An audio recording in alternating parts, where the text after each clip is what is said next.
Merci Monsieur le Président. Messieurs, merci de vos propos liminaires sur ce renseignement de source ouverte.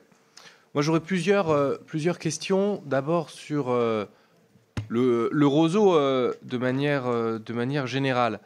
Et c'est notamment le général Yakovlev, vous avez évoqué cette frappe ukrainienne suite à un tweet d'un parlementaire russe.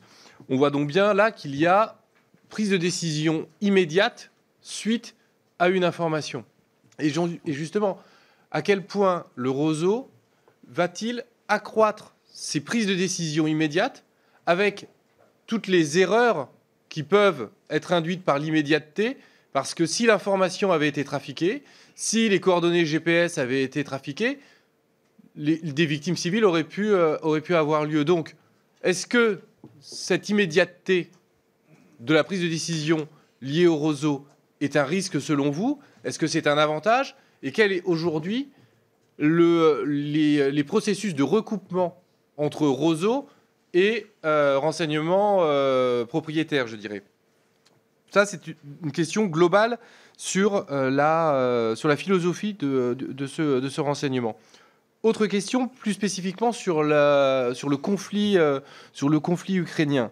Dès le 24 février, les Ukrainiens ont utilisé Telegram, des canaux de renseignement et de diffusion de cette application pour recevoir des informations. Ils ont créé une application d'IA, ils ont un site internet il y a un an et demi pour demander à leur population de publier des photos géolocalisées, etc. Quelle est l'influence de ces éléments au profit des Ukrainiens dans leur résistance face à la Russie? Est-ce que cela a été décisif? Est-ce que cela a contribué fortement à leur résistance? Est-ce que vous pouvez nous éclairer là-dessus? Et enfin, dernière question, vous l'avez évoqué également, le roseau est le lieu par excellence des campagnes de guerre informationnelle et donc de fausses informations, de rumeurs, etc., etc. Par exemple, cette vidéo qui met en scène des Ukrainiens en train de saboter des réservoirs de chlore qui fut diffusée par la République autoproclamée de Donetsk.